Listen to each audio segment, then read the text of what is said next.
Hello friends, welcome है आपका हमारे इस न्यू चैनल में। हम लेकर आए हैं आपके लिए एक गरीब बूढ़े भिखारी की कहानी। तो प्लीज़ जल्दी जल्दी चैनल को सब्सक्राइब, वीडियो को लाइक कर लीजिए और थोड़ी अगर मिस्टेक हो जाए तो उसके लिए सॉरी। हर दिन एक भिखारी दरवाजे के पास आकर भीख मांगता था और घर का मालिक हमेशा घर के बाहर आते ही उसे देखकर फिर जाया करता। कई बार उसके लिए गालियाँ भी बकता। वो कहता, तू जिंदा ही क्यों है? पूरी जिंदगी ऐसे ही भीख मांगेगा क्या? धरती का बोझ बना बैठा है। और कभी कभी उस भिखारी को गुस्से में वह धक्का भी मार दिया करता था। तो प्लीज़ फ्रेंड्स, सोचिए मत, जल्दी से चैनल को सब्सक्राइब कर लीजिए। आपकी एक सब्सक्राइब और लाइक से हमें बहुत खुशी मिलती है। तो आगे की कहानी सुनते हैं। इतना कुछ हो जाने के बावजूद उस भिखारी के मुंह से सिर्फ यही निकलता कि भगवान तुम्हारे पापों को माफ़ करे। एक बार सेठ को धंधे में बहुत बड़ा नुकसान होने की खबर मिली। सेठ बहुत परेशान था कि तभी उसके दरवाजे पर वही भिखारी आया। गुस्से में अपना आपा खोते हुए सेठ ने उस भिखारी को पत्थर दे मारा। पत्थर लगने के कारण भिखारी का सर फूट गया और उसके सर से खून बहने लगा। फिर भी दर्द से कराहते हुए भिखारी ने इतना ही कहा, भगवान तुम्हारे पाप को माफ करे। भिखारी वहां से चला गया। सेठ सोच में पड़ गए।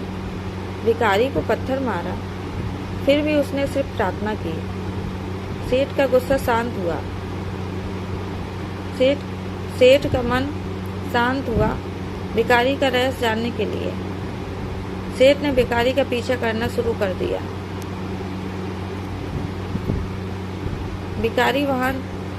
भिखारी जहाँ जहाँ जाता सेठ उसके पीछे जाता। सेठ ने देखा कि कोई उसको खाना देता, कोई उसको मारता, कोई अपमानित करता तो कोई गाली देता। लोग भिखारी के साथ चाहे जैसा व्यवहार करते, लेकिन भिखारी सबके लिए एक ही प्रार्थना करता, भगवान तुम्हारे पाप को माफ करे। मतलब वही भिखारी किसी को भी बुरा नहीं कहता था, सबको वही बस यही कहता था कि भगवान तुम्हारे पाप को माफ करे। अब रात होने को आई थी।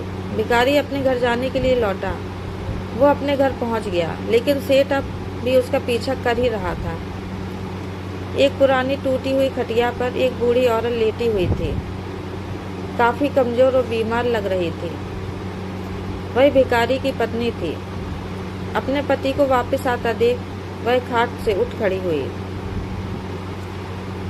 पत्नी ने अपने पति के भीख वाले कटोरे में देखा, उसमें सिर्फ आदिवासी रोटी थी। उसे देखकर वह बोली, आज बस इतना ही मिला? और हाँ, आपके सिर से खून निकल रहा है, ये चोट कैसे लगी? बूढ़ा भिखारी बोला, आज बस इतना ही मिला। किसी ने कुछ नहीं दिया,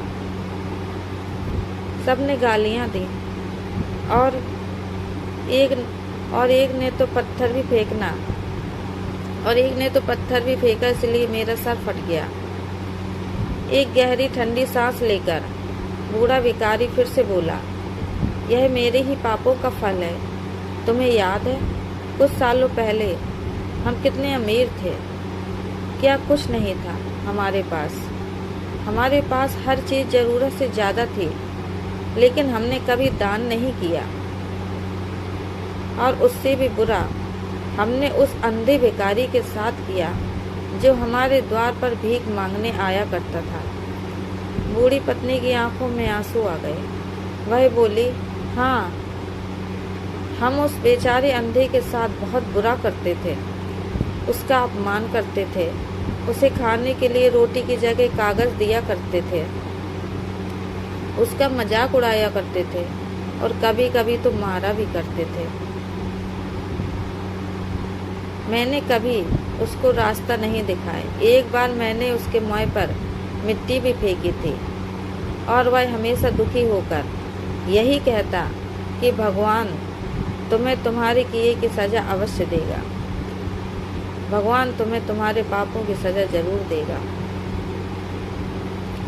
उसका श्राप सच हुआ और हम इस दुख भरी जिंदगी में आ गए। भिखारी बोला, हाँ, उसका श्राप सच हुआ, इसीलिए मैं किसी को बद्दुआ नहीं देता, चाहे कोई मेरे साथ कैसा भी बर्ताव करे। मैं हमेशा उसके लिए प्रार्थना ही करता हूँ। मैं नहीं चाहता कि कोई भी हमारे जैसे ज़िंदगी का अनुभव करे, किसी को भी हमारे जैसे दुखों का सामना करना पड़े। वो नहीं जानते कि वह कितना बड़ा पाप कर रहे हैं, इसीलिए अनजाने में हुए पाप की ऐसी सज़ा किसी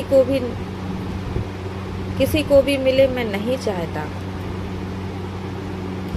सेठ वहीं पर चुपचाप यह सारी बातें सुन रहा था। अब उसे सब कुछ समझ में आ गया था। भिखारी और उसकी पत्नी ने वह आधी रोटी मिल बांट कर खाई और भगवान को धन्यवाद बोलकर सो गए। अगले दिन बड़ा भिखारी फिर से भीख मांगने गया। सेठ के घर के पास जाते ही सेठ ने पहले से गरम रोटी या उसके लिए निकाल कर रखी थी। उसे देते हुए सेठ विनम्रता से बोला, माफ़ कर दीजिए बाबा, मुझसे बहुत बड़ी गलती हो गई। बूढ़ा भिखारी बोला, भगवान तेरा भला करे। इतना कहकर वह आके निकल गया। इस कहानी से जो सीख लेने लायक है वह बड़ी ही सिंपल है कि आदमी चाहे किसी के बारे में बुरा कहे या भला करे, लेकिन भगवान सिर्फ कर्म के हिसाब से उसको फल देता है।